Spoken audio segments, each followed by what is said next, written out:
Student देखिए आज हम पढ़ेंगे कि इसमें 220 वोल्ट का जो डीसी सिग्नल हो गया और 220 का जो वोल्ट का एसी सिग्नल हो गया, इन दोनों में से कौन सा सिग्नल ज्यादा पावरफुल होगा, या हम कह सकते हैं कौन सा सिग्नल ज्यादा डेंजर हो सकता है। तो जैसे हमारे पास जो डीसी सिग्नल है, डीसी सिग्नल का हमें पता है ग्राफ क्या होगा, बिल्कुल सीधा जाएगा। तो हमें जो डीसी वोल्टेज 220 वोल्ट दे रखा होगा, तो ये उसका क्या है, पीक वैल्यू है वी नॉट।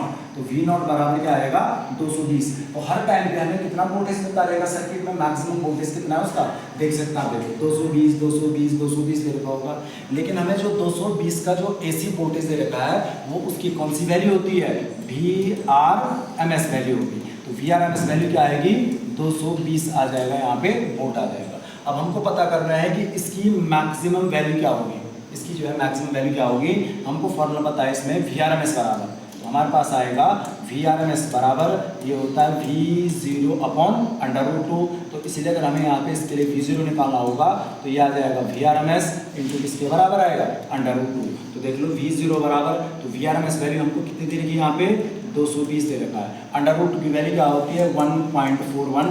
तो जब आप इसको इससे मल्टीप्लाई करेंगे तो ये अप्रॉक्सीमेट आएगा लगभग किसके बराबर 311 वोल्ट के बराबर। तो आप चेक कर सकते हैं अगर हमारे घरों में जो सप्लाई है 220 वोल्ट का डीसी सिग्नल, तो वो हर टाइम हमको कितना वोल्टेज देगा 220 क्या देगा वो वोल्ट ही देगा। लेकिन अगर हमारे घरों में जो सप्लाई हो रही है 220 वोल्ट एसी की, तो वो उसकी क्या होती है VRMS वैल्यू होगी। तो वो हमें मैक्सिमम कितना वोल्टेज देगा, वो मैक्सिमम हमको देगा 311 वोल्ट देगा। तो आप इसे आइडिया कर सकते हैं हमारे पास 220 वोल्ट का जो एसी वोल्टेज होगा, जो एसी सिग्नल होगा वो 220 वोल्ट के डीसी सिग्नल से क्या होगा ज़्यादा पावरफुल होगा। तो समझ लेते ना कि कौन ज़्यादा खतरनाक होगा, क्यों खतरनाक होगा, ठीक है ना।